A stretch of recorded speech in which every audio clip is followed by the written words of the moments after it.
9:17 a.m., December 19th, 1944. The world was shaking again. Inside the cramped turret of an M4 Sherman tank, Private First Class Eli Mercer slammed his back against the wall of cold steel, trying not to drop the 38-pound high-explosive shell cradled in his left arm. His right shoulder throbbed like it was on fire. He couldn't lift with it anymore, not after yesterday's hit. But there was no time to complain. There was barely time to breathe. The tank was reversing fast over frozen mud just outside a hamlet called Heinerscheid, and the air was full of snow, smoke, and something worse, the whistling shriek of incoming shells. "Where's that goddamn round, Eli?" the gunner Dalton shouted over the ringing in Eli's ears. 3 German tanks had appeared out of the morning fog just minutes ago. 2 Panzer IVs and a Panther, all guns trained on them. Huxley, their tank commander, had yelled orders fast, voice cutting through the static on the intercom, but nothing about this was going to plan. Pierre, their driver, had swerved them behind a half-frozen hedgerow, buying maybe 5 seconds of life. Maybe less. Eli felt the familiar cold edge of panic trying to climb into his throat. This wasn't a drill. This wasn't Fort Benning. This was real. And someone was about to die. He turned toward the breach, the way he had been trained to, trying to align the shell the proper way. Nose first, right hand on the base, left hand guiding. But as soon as he moved, his left elbow collided with Dalton's shoulder. "Move, damn it," Dalton growled, shoving back. Eli stumbled. The shell wobbled in his grip, and for one terrible second he thought he was going to drop it. If it slipped, if it cracked against the deck, they were dead. Simple as that. Another shell screamed past outside, the shockwave rattling the entire hull. He didn't think. He just turned. Instinct, maybe. Desperation, more likely. Eli spun so that his back was to the breach, cradled the shell against his chest, and reached behind himself with his left hand, groping for the opening like a man searching for a light switch in the dark. His fingertips grazed the rim, found the slot. He shoved hard, using the twist of his torso and the strength of his legs. The shell clicked in. The breech slammed shut. "Up!" Dalton yelled. The gun roared. Recoil slammed the turret. Metal screamed, and Eli's back was showered in powder-hot air and smoke. But he was already reaching for the next round. Same movement. No hesitation. 3 seconds later, another shot. Then another. Then another. 4 shells. 6 minutes. 4 kills. By the time the last Panther went up in flames 400 yards out, the only sound inside the Sherman was the distant crackling of fire and the high-pitched whine of the radio searching for a signal. Pierre was breathing so hard Eli could hear him through the hull. Dalton was staring at him, expression unreadable. Huxley, still standing in the cupola, slowly climbed down into the turret. He looked at Eli like he'd grown a second head. "What the hell did you just do?" he asked quietly. Eli opened his mouth, then closed it again. Smoke clung to the back of his throat. His hands were black with powder, his jacket singed along the spine. He didn't have words yet. Dalton shook his head as if trying to reset the moment. "You loaded that thing backwards." Eli blinked. It was all I could do." "Jesus," Dalton muttered, glancing at the breech. It shouldn't have worked. But it had. And now they were still alive. For a long moment, no one moved. The smell of cordite and scorched oil hung heavy in the turret. The radio cracked again, then hissed into silence. Somewhere outside, one of the Panzers detonated in earnest, a dull thud followed by a deep mechanical groan as its ammunition cooked off. Eli stayed frozen in place, back to the breech, arm trembling from the repeated lifts. His chest heaved, lungs dragging in the bitter air. The black residue from the shells coated his sleeves, clung to the folds in his collar. Dalton finally looked away, not at Eli, But at the 4 empty shells scattered across the turret floor, Pierre was the first to speak. That wasn't supposed to work, right? Dalton gave a low grunt. Not even close. Huxley wiped his face with a gloved hand and leaned against the inner wall of the turret. His voice had lost all its usual edge. You loaded in under 3 seconds. 4 times. With one damn arm. Eli didn't answer. He wasn't sure if he could. The shock hadn't worn off yet. His fingers were still tingling. How long you been loading tanks, Mercer? Huxley asked. Eli cleared his throat. Since 2 weeks ago. This is my 3rd live engagement. Dalton let out a short, bitter laugh. Well, hell. Eli glanced down at his right shoulder. It throbbed worse than ever. The fabric of his jacket had darkened near the joint, not from blood, but from impact swelling. That shoulder wasn't going to be useful for a while. Outside, another voice came over the radio, faint, garbled. Huxley reached up, adjusted the tuning. Cobra 4, report position. Repeat, Cobra 4. Do you copy? He thumbed the mic. This is Cobra 4, position secure. Targets neutralized, 4 enemy armor destroyed. There was a pause, then, repeat, Cobra 4? Did you say 4? Huxley locked eyes with Eli before answering. That's correct. 4. He let the handset drop. All right, he said quietly, rubbing his temple. Nobody says a damn word about what just happened. Not to the other crews, not to command, not to anyone. Dalton straightened. What, you serious? We just violated half a dozen safety protocols. You think command's gonna pin a medal on him for breaking procedure? They'll court-martial us. I'm not trying to get a medal, Eli said, voice hoarse. Good, Huxley replied, because no one's giving you one. But you did save our asses. He reached past Dalton, pulled open the small ammo compartment, and counted what they had left. 7 HE, 3 armor piercing. We need resupply. Then softer, almost grudgingly. Mercer, whatever you did, keep doing it. Eli nodded once. His shoulders screamed in protest. They didn't speak again until they reached the rally point 20 minutes later, behind a thin line of pine trees and burned-out jeeps. Other Shermans were already parked there, some smoking, some missing pieces. One had no turret left, just a blackened stump. The crew dismounted in silence. The medics came over to check bruises, wrap joints. Huxley gave a quick debrief to a junior officer, keeping his tone clipped, professional. He said nothing about loading methods. Eli found himself walking to the edge of the woods, fingers absently brushing the front pocket of his jacket. Inside, the old Zippo lighter was still there. He took it out and flicked it open. The lid clicked with a sound too loud for the moment. The wind tried to catch the flame, but it held. The initials carved into the brass were faded. JM. For Joseph Mercer, his father. A man who'd survived one war, only to die coughing up blood before Eli turned 16. Eli didn't smoke, never had. But he kept the lighter with him anyway, because it reminded him that some things, some instincts, don't need approval to be right. And because it had survived another day, just like him. Eli Mercer grew up in a town too small to make it onto most maps. Clay River, Kentucky, population 612 when he was born. 533 by the time he left. It sat nestled between green ridges and rust-colored mines, a place where everyone's boots were red by lunchtime and no one locked their doors because there wasn't much worth stealing. His father, Joseph Mercer, had been a welder, a coal loader, and a World War I veteran with a cough that never quite left his lungs. Some nights, Eli would lie awake in the small bedroom above the garage and listen to that coughing, a raw, tearing thing, like something being broken in slow motion. Joseph rarely spoke about the war, but he carried it in his body.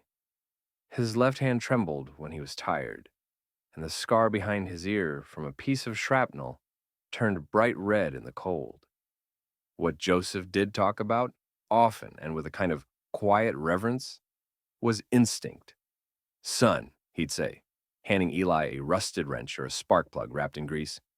Your eyes lie. Your gut don't. You feel something wrong in the way an engine hums? It's wrong, even if it still runs. Trust the feel. Trust. Eli took those lessons to heart. By the time he was 15, he could take apart and reassemble a combustion engine faster than the town mechanic. By 17, he'd built his own two-stroke motorbike from junkyard parts. He wasn't fast in school, wasn't popular, but his hands always knew what to do. Left hand, specifically. He was born that way, a southpaw, as the neighbors said, and he never bothered to change. Joseph died in 1939, the day after Eli's 18th birthday. Tuberculosis, the doctor said, or maybe lungs poisoned by years of coal dust and steel smoke. It didn't matter. The only thing Eli took from the house after the funeral was a battered brass Zippo lighter with JM carved on the bottom with a pocket knife. He didn't use it for much, just like the way it clicked open, the way it fit in his palm. War came again 4 years later. Pearl Harbor turned the radio into a drumbeat, and soon after, Clay River emptied out its young men like every other small town in America. Eli didn't enlist. He had flat feet, a factory exemption, and a steady job welding train chassis in Lexington. But by late 43, the Army needed more bodies. His draft notice came on a Tuesday in November. By Friday, he was gone. Fort Benning was mud and shouting, and men too young to shave learning how to kill. Eli didn't fit in, not just because he was older than most of the other recruits by a few years, or because he was quiet, or because he didn't play cards or drink. It was his hands.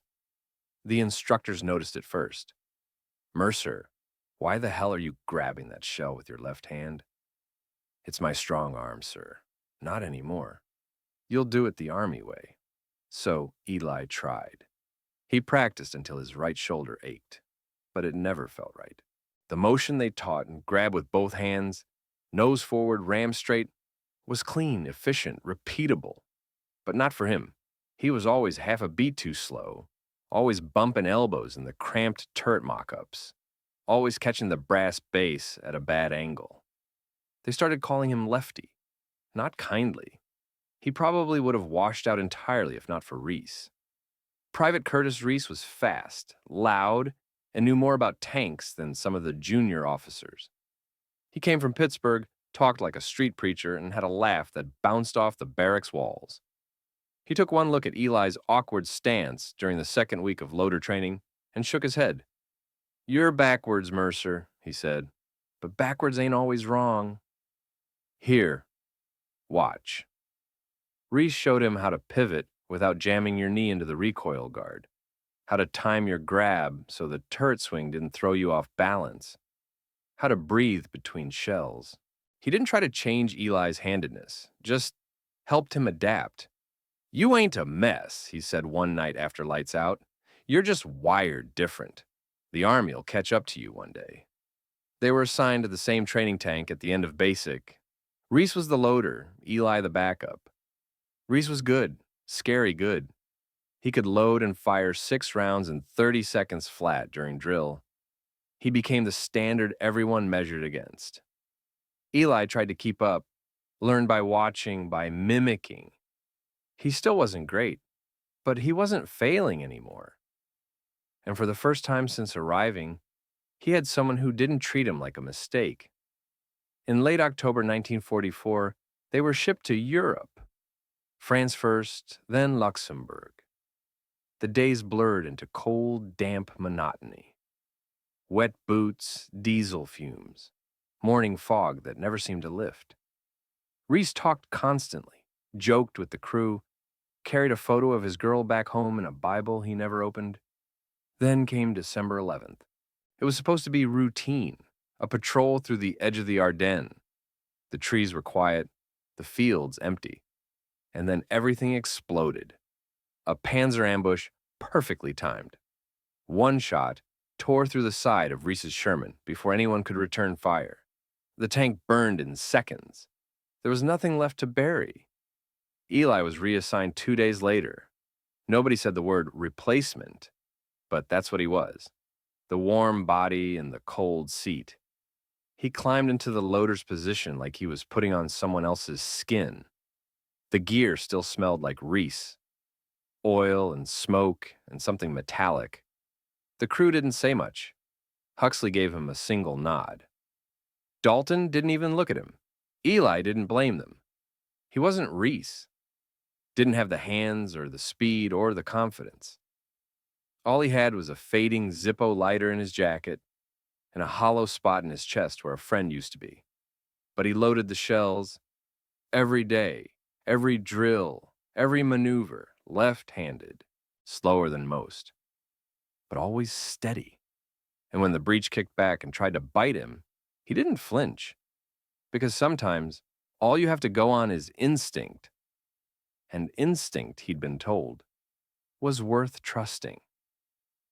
December 18th began in silence. Snow had fallen in the night, soft and heavy, blanketing the forest in an uneasy hush. The trees along the border road east of Clairvaux bent under the weight, their branches skeletal against the overcast sky. The cold didn't feel sharp anymore. It felt tired, like even the weather had grown numb from the constant movement of machines and men. Eli sat in the loader's seat of Sherman 37C, rubbing his gloved hands together, watching his breath fog the interior glass of the periscope. Huxley was above, scanning the tree line with field glasses. Dalton adjusted the turret traverse, like a man tuning a radio. Pierre chewed the inside of his cheek while steering them slowly down the frost-bitten path, eyes narrowed behind scratched goggles. They'd been sent to scout a position that hadn't reported in since yesterday afternoon. The last transmission was cut off mid-sentence. Static, then silence. Eli didn't like it. None of them did. But nobody said a word. The forest swallowed sound. Even the tank's engine felt muffled. They came around a bend near a collapsed stone wall when it happened. The impact wasn't direct, not quite. A shell screamed in from the left, probably fired from a camouflaged 75mm in the ridge above. It struck the glacis plate at an angle and glanced upward, sending a thunderous shock wave through the hull.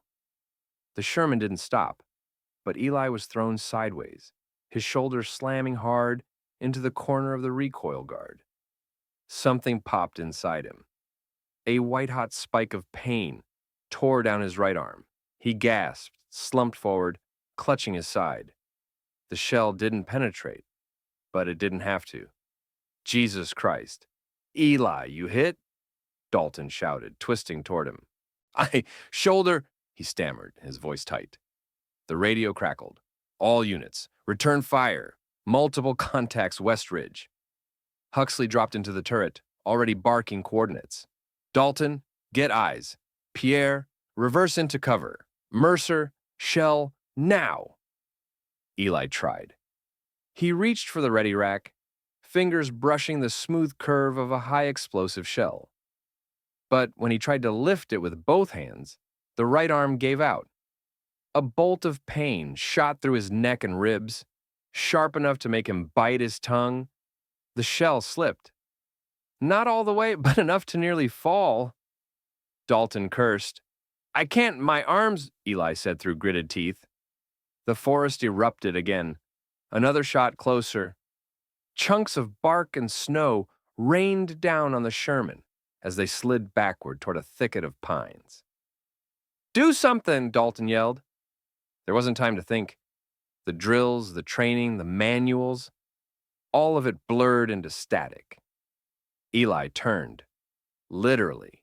He twisted his torso so his back faced the breech, grabbed the shell with his left hand, steadying it against his ribs.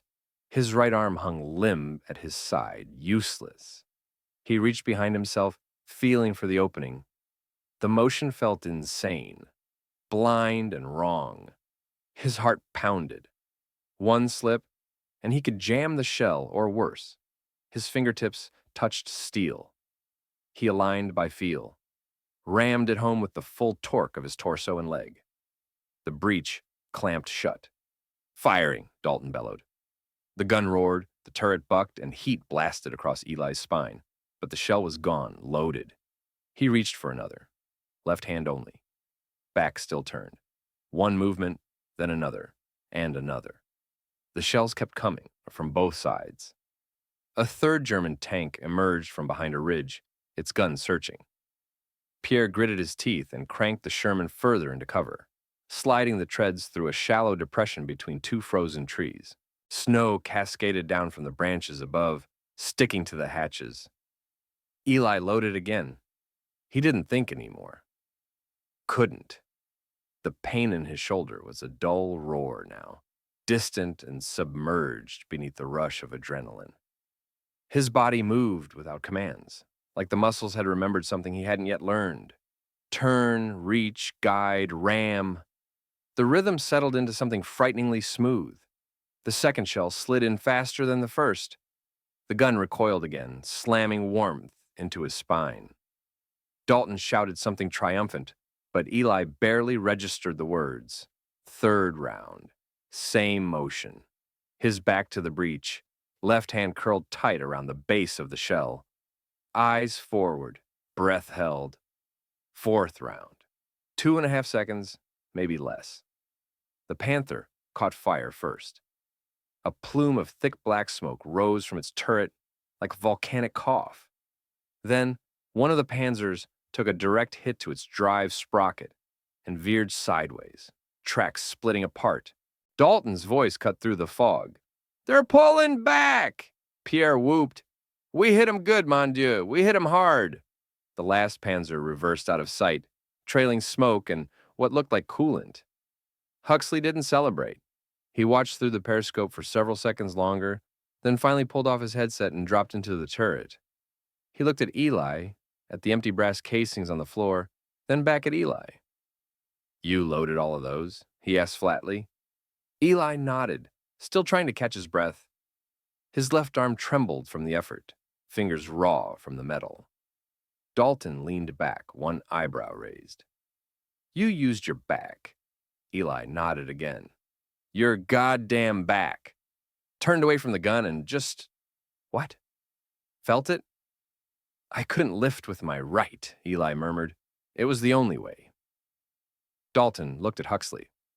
"That's insane." Huxley said nothing. Outside, the snow started falling again. Light drifting flakes that melted against the heated turret. Smoke from the burning tanks coiled upward into the gray sky, vanishing into mist. No one spoke for a long time.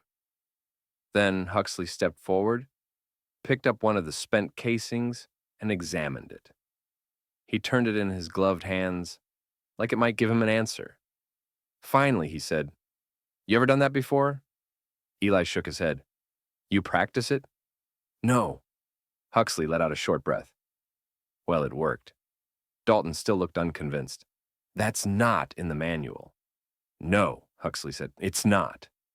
He tossed the casing back onto the floor, where it landed with a hollow clank. "But it saved us." Eli leaned against the side of the turret, feeling the ache settle deep into his bones. His spine felt bruised, his left shoulder sore. But they were alive. Dalton looked between the two of them, shook his head and muttered, "This war's gonna kill us one way or another." Pierre opened the hatch just enough to let in a gust of cold air. "I say we get out while we still can." Huxley looked at Eli again. "Don't tell anyone about this. Not yet." Eli frowned. "Why?"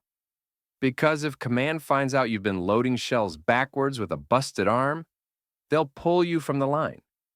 Maybe worse. They'll call it reckless, unsafe. You'll end up peeling potatoes in Metz." "I'm not trying to be a hero," Eli said. "Good," Huxley replied.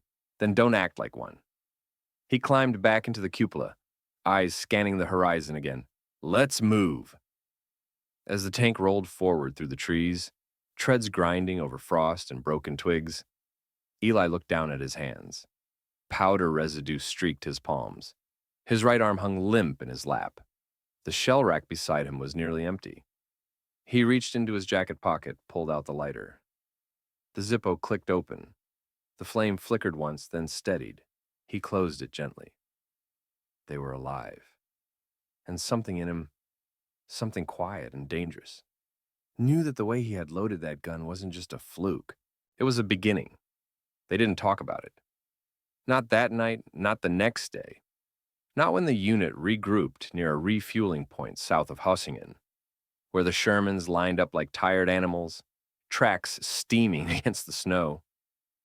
The official report listed 2 enemy tanks destroyed by 37C, 1 damaged and retreated. Ammunition count was logged. Casualties, none. No mention of reverse loading. No diagrams of strange hand placements or breach maneuvers. Just ink on paper, squared away in a file somewhere. Eli didn't object. Neither did Huxley. Pierre said nothing at all, not even in his usual half-sung French. The tank was cleaned, rearmed, reloaded, like nothing had happened. Dalton, on the other hand, was not so quiet. He cornered Eli that night after mess in the back of the maintenance tent where they'd gone to check over a sticky elevation crank. "You know what you did was insane, right?" he said, voice low. Eli nodded. "Yeah. No, I mean really insane. Really, like if you'd jammed the breech or misaligned the shell, we'd be dead. You don't get a second shot in a Sherman. You get 1, maybe 2. I know." Dalton stepped closer, voice dropping. "Then why the hell did you do it?" Eli hesitated. The memory was already fuzzy, a blur of fear and noise and heat. He could still feel the twist in his back, the strange angle of the breech under his fingers. "Because I couldn't lift with my right," he said. "And you were yelling, and they were firing. I just did it." Dalton shook his head, jaw clenched. "You didn't just do it, Mercer. You made up an entirely new way to load a tank gun. That's not adapting. That's playing God with a live round." Eli didn't answer. "You know the manuals," Dalton went on. "You know the safety checks. Breech visibility, shell alignment, recoil clearance. What you did violates all of it." "Yeah," Eli said quietly. "But it worked." Dalton stared at him. Then he laughed, but there was no humor in it. "That's the part I hate," he said, turning away. "It worked." They didn't speak again that night. But word, like always, found a way to crawl out from under silence. 2 days later, after a morning patrol through a ridge south of Diekirch, Eli was crouched beside the Sherman's side hatch, checking the lube levels, when someone called his name. "Mercer." He looked up. It was one of the loaders from the 37B crew. A younger kid, Rodriguez, he thought. Baby face, nervous eyes. "I saw you last week," Rodriguez said, "during the ambush." Eli wiped his hands on a rag. "A lot of people saw a lot of things. You were turned around, loading backward." Eli didn't reply. Rodriguez hesitated, then stepped closer. "I'm left-handed, too." Eli blinked. Rodriguez smiled faintly. "Didn't think that mattered till I started smacking my elbow on the traverse wheel every time I loaded." He reached into his jacket, pulled out a pencil stub, started sketching a rough diagram in the snow on the back of an ammo crate. "You went like this, right? Back to the breech, one hand behind, push with the shoulder." Eli stared at the lines. They were crude, but not wrong. Rodriguez looked up. "Does it hurt, doing it that way?" Eli considered. "A little, but it's faster." Rodriguez wiped away the snow sketch before anyone else could see. "Could you show me? Just once?" Eli hesitated. He thought of Dalton's face. The disgust. The fear behind the anger. He also thought of the way the Panther's turret had burst into flame. The way the second Panzer had spun in place like a dying insect. The way Huxley had said, "Don't tell anyone." And also, whatever you did, keep doing it. Eli nodded. "Just once," he said. And so, behind a half-open hatch and with the wind biting their ears, he walked Rodriguez through the motion. Slowly, deliberately, using an empty casing and a sideways ammo crate. No yelling, no noise, just feel, instinct. When they finished, Rodriguez looked at his hands like they belonged to someone else. Eli didn't say anything more. Neither did the kid. They just nodded at each other, then went back to their own tanks. The next man who asked didn't even know Rodriguez had learned it. Private Halverson was a Nebraska farm kid with arms like fence posts and a nervous stutter that got worse when people shouted. He was the new loader on 37F, just assigned a week earlier after their last guy had frozen up mid-fight and caught shrapnel through the chest. He wasn't slow, not exactly, but he was awkward. Too wide for the cramped turret, too right-handed for the left side loader position. He kept elbowing the gunner, hitting the ready rack wrong. Rodriguez watched him struggle for 2 days before pulling him aside near a cook fire. They didn't talk long, just enough for Rodriguez to draw that same little snow diagram, then show him the motion with a stick and a coffee can.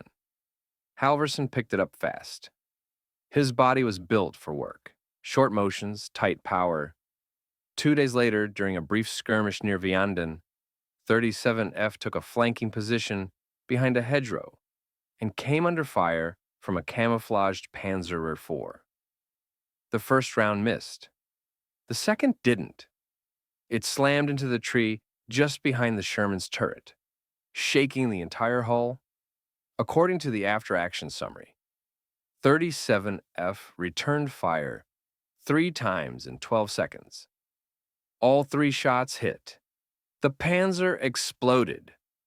The report didn't mention how Halverson loaded those rounds. It didn't say he'd turned his back to the breech, didn't note that he'd used his shoulder like a battering ram, guiding the shell home in barely 2 seconds each time. But his gunner told Rodriguez, and Rodriguez told Eli. By the time the sun set that night, there were 4 men in the battalion who knew how Eli loaded. 4 out of 80. Not much, but enough to notice. Dalton noticed. He didn't say anything for a while, just watched. Eyes narrowed during drills, during loading practice, during the subtle way Eli stepped away from the others when the training officer walked by. One afternoon, after the company had finished a snowfield maneuver exercise, Dalton cornered Eli near the mess tent. "How many?" he asked. Eli didn't look up from his coffee. "What?" Dalton crouched beside him. "How many others have you shown?" Eli shrugged. "I haven't shown anyone." Dalton scoffed. "Bullshit. Rodriguez is smoother than he was last week. And that Halverson kid? He loaded like a goddamn artillery machine today." Eli said nothing. Dalton stared at him for a moment longer. Then, softer. "You're making this a thing." Eli looked up. "I'm not making anything. I'm just doing what works." Dalton nodded slowly, then stood. "You know how this ends, right?" Eli waited. "They'll either ban it or make it mandatory." He walked away. That night, as Eli lay in his bunk under a moth-eaten wool blanket, he turned the lighter over in his hands. The flick of brass against steel was comforting, steady, reassuring. His fingers moved along the familiar ridges without thinking. He thought of his father's voice, that steady tone that never wavered, even through coughs. If your hands know it's right, don't let your brain talk you out of it.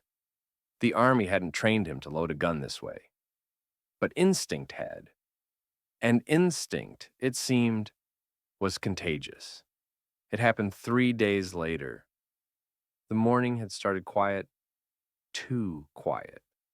The snow had stopped during the night, leaving behind a sky the color of dirty glass.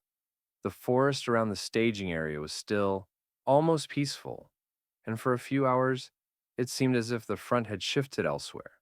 The men took advantage of it, cleaned guns, patched tracks, wrote letters they might never send. The sound of laughter, even small, felt like a sin. Then a sound came over the ridge. Not thunder, not quite. A sharp, metallic boom. The kind that punched air out of lungs. Then another. Eli and Dalton looked up at the same time. "That's F Company," Dalton muttered. They ran. The first Sherman they saw was burning. The turret had been peeled back like the lid of a tin can, black smoke pouring out into the pale sky. Another tank, half sunk into a ditch, sat motionless, its hatch open and steam rising from inside. The third, 41D, was intact, but its right side was charred. The gun barrel still pointed toward a line of shattered pine trees 200 yards away. Huxley got there seconds later, barking orders for medics. Pierre stumbled behind him, carrying a first aid pack he'd grabbed without thinking. Eli didn't know where to look first. The twisted steel, the flames, the bodies half covered in snow. He recognized one of the loaders, McCrae, a tall kid with freckles and a smile too big for his face. He wasn't smiling now. His arm was gone below the elbow. The medic knelt beside him, pressing a tourniquet tight, while McCrae gasped and choked on half-breathed prayers. "What happened?" Huxley demanded. The surviving gunner from 41D looked up, face white beneath a layer of soot. "Misload," he said hoarsely. "The shell didn't seat right. Breech jammed. When we fired, he didn't finish. He didn't need to." The medic's hands were red now. Dalton turned slowly toward Eli, expression unreadable. "They were trying your trick, weren't they?" Eli didn't answer. He didn't have to. The truth sat heavy in his stomach, sour and cold. Rodriguez appeared a moment later, eyes wide and wet. "They said they'd practiced it, just once or twice." "Not enough," Dalton muttered. The smell of burnt paint and cordite filled the air. Snowflakes landed on the hot metal and hissed away into vapor. McCrae stopped making sounds. Huxley removed his helmet and rubbed his eyes with one blackened glove. "Get him on the truck," he said quietly. "The rest, clear the area." Nobody moved for a while. Then they did, because orders didn't wait for feelings. That night, Eli couldn't eat. The stew in his tin bowl congealed before he touched it. Across the fire, Dalton sat sharpening a trench knife on a whetstone. The sound, like a slow heartbeat. After a while, Dalton spoke without looking up. "You still think instinct's enough?" Eli stared at the ground. "He didn't have enough time. He shouldn't have tried." Dalton's hand stopped moving. "He tried because he saw you." Eli looked up. "You think you're helping people," Dalton went on, his voice low and even. "But what you're really doing is making them believe rules don't matter, that they can beat the odds if they just feel it right. You keep pushing this thing, and it's going to kill more than Germans." Eli wanted to argue, to say that the technique worked, that the proof was in the burned-out hulks of Panzers behind them. But the words wouldn't come, because McCrae's face was still there in his head. The freckles, the missing arm, the way the snow had turned pink around him. He stood, walked away from the fire. Outside the ring of tents, the night was a curtain of pale fog and moonlight. The air smelled of fuel and pine sap. Eli sat on an overturned crate, reached into his pocket, and pulled out the lighter. The Zippo's brass gleamed in the thin light. He flicked it open, watched the flame flicker, the reflection dancing on his fingertips. He remembered the last thing Reese had told him, before that final patrol. The words that had seemed meaningless then, but now carried weight he could hardly bear. "Don't let the manuals make you stupid," Reese had said, grinning as he packed shells into the ready rack. "If it feels wrong but works, it ain't wrong." Now, staring into that tiny flame, Eli wasn't sure anymore. Maybe instinct had limits. Maybe the price of being right once was being responsible for everyone who got it wrong. The flame wavered, then went out when the wind shifted. He closed the lighter slowly. When he looked up, Huxley was standing there. The sergeant didn't speak for a moment, just looked at Eli, then at the lighter, then at the empty sky. I heard about D Company, Huxley said. That wasn't your fault. Eli said nothing. Huxley crouched, resting his forearms on his knees. You started something, Mercer. I don't think you meant to, but you did. You can't stop it now. Men talk, they learn, they copy what works. I didn't want anyone to die. I know. Huxley looked down, sighed, and that's why I'm not reporting it. Eli blinked. You're not? Huxley shook his head. No. I'll tell them it was a training mishap. Because the alternative means admitting the Army's been teaching the wrong damn thing for 2 years. He stood. You do what you have to do. I'm not going to tell you to stop. But I won't tell anyone else to start, either. Eli nodded slowly. Fair enough. Huxley started walking back toward the tents, then paused.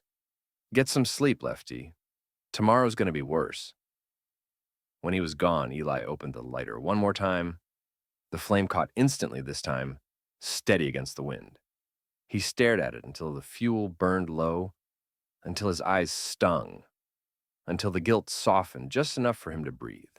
Then he closed it, and for the first time since turning his back on the gun, Eli felt afraid of what he had created. The snow had melted slightly by the morning of December 24th, leaving patches of brown earth exposed like bruises beneath the white. The ground was soft, slick, and difficult to maneuver, but that didn't stop the company from running drills. By mid-morning, a line of Shermans had been arranged in a clearing near the tree line, guns angled upward in training position. Officers barked instructions, loaders shouted round counts, and lieutenants walked with clipboards, pretending it all meant something more than ritual. It was the first time in over a week that no one had been actively shooting at them, and command wanted to make use of the lull.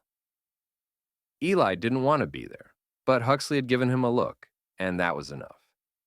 He stood beside the tank, helmet strapped, jacket stiff with old sweat and cordite residue, and watched as Rodriguez loaded a dummy round into the breech with a speed that turned heads.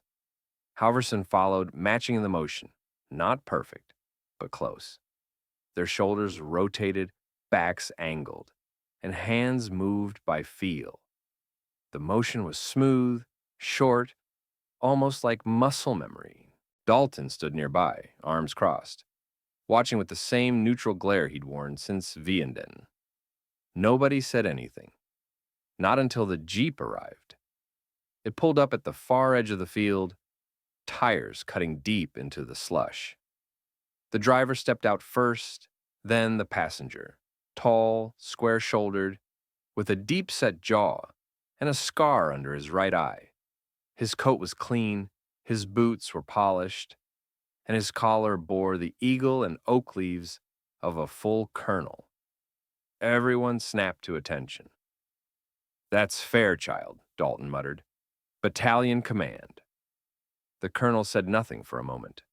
He simply stood with his hands behind his back, watching as Halverson loaded another shell, backwards, and stepped clear in less than 3 seconds. The drill team marked it down. A few men nodded. Someone even clapped briefly. Fairchild raised a hand. Silence followed. Loader, he called, his voice sharp but calm. Step away from the tank. Halverson froze. Sir, you heard me. Halverson obeyed, eyes wide. Rodriguez stepped back too. Fairchild turned to the closest officer, Lieutenant Brandt, a stiff-backed man with little imagination and even less authority. Who taught them that method? The colonel asked. Brandt hesitated. Sir, I'm not sure what you mean. Fairchild walked forward. You know damn well what I mean, Lieutenant. They're not loading the standard way. They're turning their backs to the breech. I've seen it 4 times now. Brandt swallowed. Yes, sir. Is this being taught officially? No, sir. Then someone is teaching it unofficially. No one moved. Eli felt something drop in his gut. A quiet, sinking feeling. Fairchild turned. Who's responsible? Silence. Then Huxley stepped forward. That would be me, sir. Fairchild looked him up and down. Name? Staff Sergeant Raymond Huxley.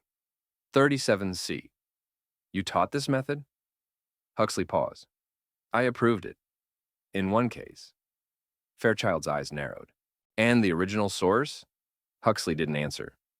Fairchild scanned the line of men. His eyes landed on Eli. You, he said. Eli stood straighter. Sir, you've been seen using this technique. That true? Yes, sir. Where did you learn it? I didn't, sir. I made it up. A beat passed. Somewhere in the woods, a branch cracked under the weight of snow. You made it up, Fairchild repeated. Yes, sir. Fairchild studied him. What's your name, son? Private First Class Eli Mercer. You know you're violating procedure, Private? Yes, sir. Safety protocol, manual procedure, loader regulations, recoil clearance. All of them, sir. And yet you taught it to others. No, sir. I showed it to one man. The rest watched. Fairchild walked slowly toward him. You think you're smarter than the Army? No, sir. Then why do it? Eli glanced at the tanks behind him, at Halverson, at Rodriguez. Then back at Fairchild. Because it works. Fairchild's jaw twitched. Show me. Eli blinked. Sir? You say it works. Show me. Load that gun the way you've been doing it, now. Every eye in the clearing turned to him. Dalton looked away. Huxley said nothing. Eli hesitated, then stepped toward the Sherman. The shell was a dummy. No charge, no powder, just a training round painted blue. Still heavy. Still shaped like death. He took a breath, gripped it with his left hand, turned his back to the breech, and let instinct take over. Reach, feel, ram, click, step clear. The entire motion took 2.8 seconds. Fairchild checked his watch. Then he looked at the other men. Anyone else here can match that? Rodriguez raised a hand. So did Halverson. Fairchild nodded. Do it. They did. Rodriguez clocked in at 3.1, Halverson at 2.9. When they were done, Fairchild walked back to the center of the group. He looked at Huxley. And how long does the standard method take? 4.5 seconds on average. Accuracy? Roughly the same, maybe better under stress. Fewer fumbles, less elbowing in tight space. Fairchild nodded once. Then he turned to Eli. You think this is safe?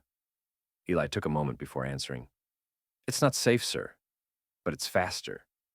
And when someone's shooting at you, fast wins. Fairchild was silent. Then he turned to Lieutenant Brandt. Effective immediately, this method is to be demonstrated to all loader teams in the 37th Battalion. Off the record, I don't care what the manuals say. Brandt blinked. Sir, you heard me. We're not rewriting doctrine. We're keeping men alive. He faced Eli again. You're not to be punished. You're not to be promoted either. Not yet. We'll see how this shakes out. Eli nodded. Fairchild's voice dropped just a fraction. I don't give a damn about tradition, Private. I care about results. If turning your back to a cannon keeps my men breathing, then we turn our backs. He looked at the men assembled. Any officer who punishes a loader for using this technique answers to me. Clear? A chorus of yes sirs followed. Fairchild adjusted his cap. Carry on. And just like that, he was gone. The jeep pulled away in a spray of mud and slush. The clearing remained quiet for a long moment. Then Huxley clapped Eli on the shoulder, gentle but firm. Dalton stepped forward, shook his head, and muttered, well, shit. And somewhere behind them, someone laughed. Not mockery, relief. There was no fanfare when the order came down. No press release, no parade. Just a morning bulletin pinned to the notice board of the 37th Armored's motor pool, stamped for internal distribution. The men who read it in the gray light of dawn half expected a reprimand. Instead, they got a mandate. Effective immediately, the bulletin read. The loader technique demonstrated 24th of December 1944 is to be taught to all tank crews in the 37th Battalion. No change in written doctrine will follow at this time. This is a field adaptation. Command authorization stands. Eli Mercer read it sitting on the edge of his tank's engine deck, gloves off, shoulders slumped. He held the dashed brass of his father's Zippo lighter in his palm, fingers tracing the initials JM. A gust of wind lifted a thin swirl of steam from the cooling plate, and for a moment the morning felt like any other, until he looked up at the faces around him. Rodriguez was there, grin wide beneath frost-crusted goggles. Halverson gave him a thumbs up. Even Dalton, leaning against the turret, nodded once, brief, almost imperceptible. Huxley appeared silent and charged him with a single look. Move, train the rest. Eli stood, slid the lighter into his pocket, and followed Huxley across the lot. The colonnade of Shermans glinted under patchy clouds. Their tracks, metal and mud caked, seemed to sigh beneath their own weight. The smell of fuel and grease hung in the air. Fall in, Huxley ordered quietly. From now on, you're instructor. You're the template. Eli's heart thudded. He'd never asked for this. Never wanted more than to survive, to make it home to Kentucky. But here he was, blueprint for a technique that had been whispered in the shadows, now broadcast through cold bulletin. He took a deep breath. Listen up, he called to the row of loaders. Some looked curious, some skeptical, a few downright nervous. What I'm about to show may look wrong. It breaks a lot of what you've been taught. But if you can't load with your back, with your body, with your instinct, you're dead. He paused. Let that settle. Stand by your turret. The demonstration took minutes. He picked up a blue-painted training round, held it in his left hand, turned his back to the breech, reached one hand behind, locked the shell in, rammed it home. Step clear. 3 seconds flat. The watch Huxley held blinked 2.9 seconds. The line of faces shifted. Some eyes widened, some fists clenched, some fists. Again, Eli said. The room, Dorst lot, went silent except for the snick of shell casing, the bark of command, the dear hiss of air brakes from idling tanks. He repeated the motion twice, smoother each time. Think of your strong side. Think of your shoulder. Less reach, less time. In here, he tapped his chest. You feel it before you see it. When he finished, he turned to the group. Any questions? He asked. A hand raised. Sir, what about safety? What about visibility? I'm a loader, Eli answered quietly. If I've turned my back, I've got a line of sight, just not where you expect. I feel the chamber, I feel the rack, I feel the wrist. Visibility's different, but training fixes that. Speed saves lives. He left them with the last piece. You may not like it. You may think it's unsafe. But you owe it to the guy next to you to load faster, because he's counting on you. After the class dispersed, Huxley grabbed Eli's shoulder. You did good, he whispered. Eli didn't smile. Feels odd to be the teacher. Feels odd because you're doing something real. They'll thank you later. Within days, the change rippled out. Training logs recorded improved times. Average loader speed in battalion dropped from 4.3 seconds to 3.0 seconds. Incidents of fumbled shells declined. The reports didn't say, by turning your back, but they said, loader throughput increased, crew survivability improved, engagement times reduced. On February 2nd, a field report from the Ardennes read, Cobra Group, utilizing revised loader motion, achieved 3 confirmed enemy tank kills in 12 minutes with 0 casualties. The memo circulated quietly. Men passed it around, folding the thin sheets, passing them between diesel-smudged fingers. Word reached Colonel Fairchild's office.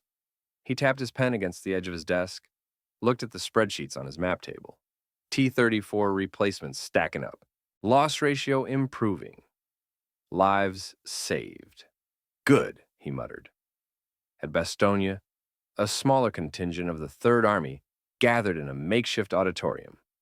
Mud-soaked carpets, ceiling beams dripped condensation. The smell of wet boots hung heavy. Under a single bulb, General George S. Patton strode to the podium. His boots clicked. His voice cut through the hush. "You men die with your boots on," he began. The hall echoed. "But I want you to die for something smarter than rules. For results. If you can outload, outfight, outlive your enemy, then you do it. I don't care how many pages are in the manual. I care how many men live to go home. From here on, we do what works." The room erupted in cheers. Shell-shocked men, lost crews, wounded loaders, they all cheered. And somewhere in the back row, Eli sat, lighter in pocket, body rigid. He felt the weight of it. Not pride exactly, but recognition. A small flame flickering in the darkness. Now by March, Mercer method was whispered. Not in official memos, but in garages by muffled men with grease on their sleeves and fatigue in their eyes. A loader in the 4th Armored heard about it, tried it, passed it on. A crew in the Pacific wrote back to training school. Loader apprenticeship. Use strong shoulder, less reach. Orient motion by body, not by rule. Eli didn't read those letters. He didn't watch networks. He didn't care for accolades. What he did care about was the moment when a gun fired before the tank behind him could even swivel. That moment saved lives. He thought of his father's voice. If your hands know it's right, don't let your brain talk you out of it. Eli closed his eyes. He opened the lighter. The flame burned steady. He looked ahead at the horizon. Ridges of cold steel, war. And he whispered, "We did what worked." The war ended in May. By June, Eli Mercer was on a train bound for Kentucky. The engine rattled like a breath held too long. Out the window, green hills rolled past in quiet, humid procession. Smoke curled into a sky that was too blue, too bright, too clean. After the Ardennes, after the mud of Lorraine and the firestorms near Trier, this was a different planet. It felt wrong and right at once. He said very little on the journey. When asked where he'd served, he said, France. When asked what he did, he said, loaded shells. Nobody pressed him. Nobody needed to. The look in his eyes answered every question before it was asked.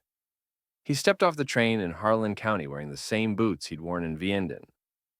They still had burn marks across the laces.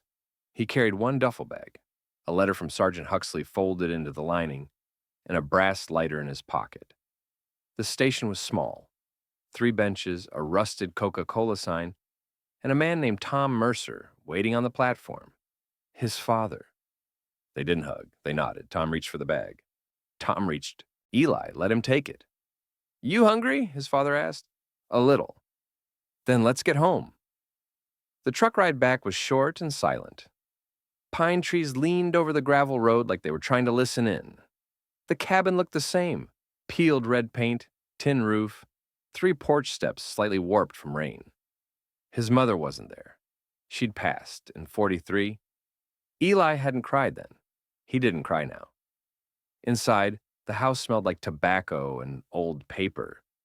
His childhood room had been left untouched. Bed neatly made, shelves full of dusty toy trucks and a pair of worn-out gloves. He slept there that night, boots still on, hand wrapped around the lighter. The next morning, he started working with his father again. Same garage, same grease, different man. Eli didn't talk about the war, not when asked, not when prodded. When local men asked what he did, he said, I loaded shells. When kids asked if he'd seen Nazis, he just said, saw tanks, saw trees, saw smoke. It was enough. The garage became his world. Engines, timing belts, hands deep in oil. On his lunch breaks, He sat on an overturned drum and looked at the sky, always looking, always listening. His right shoulder ached in the cold. His left hand had a permanent twitch. He'd load phantom shells in his sleep. At night, he'd take out the lighter, flick it once, watch the flame, then close it. Some days, it was all he did. One morning in 1947, a letter arrived from Rodriguez, now living in St. Louis, married, 2 kids, working at a diesel yard. "You still got that motion in your bones," he wrote. "I show my boys sometimes. Back to the breach, just like you." Eli smiled at that. Halverson sent a postcard from Utah. "Married a nurse, moved to the desert. You'd hate it. Too quiet." Huxley's letter came on Memorial Day. "They gave me a desk," he wrote, "but I'd trade it all to be in the mud with 37C again. You ever need anything, Mercer, you write me." Eli didn't write back. Not because he didn't care, but because words still felt heavy. The war wasn't done with him, not really. It just whispered quieter now. Time passed. He got older, got a dog, never married, fixed cars, ate bacon and eggs at the diner every Sunday, tipped well, spoke little. Some people thought he was simple. Others thought he was sad. The truth was, Eli was neither. He was still watching, still listening, still waiting for a breach to load. In 1993, a knock came on his door. The man on the porch was short, balding, wore thick glasses and a tweed coat too warm for Kentucky in May. "Are you Eli Mercer?" he asked. "Yes." "My name's Donald Keene. I'm a military historian, working on a book about tank tactics in World War II. Your name came up." Eli raised an eyebrow. "Book?" Keene smiled nervously. "Well, sort of a case study. I've been reading after-action reports from the Third Army. Found references to a reverse loader method, faster, more efficient, highly unofficial. And your name came up a few times." Eli didn't speak. "I just want to ask you, did you invent it?" Eli looked past him at the trees. "No," he said. Keene blinked. "No?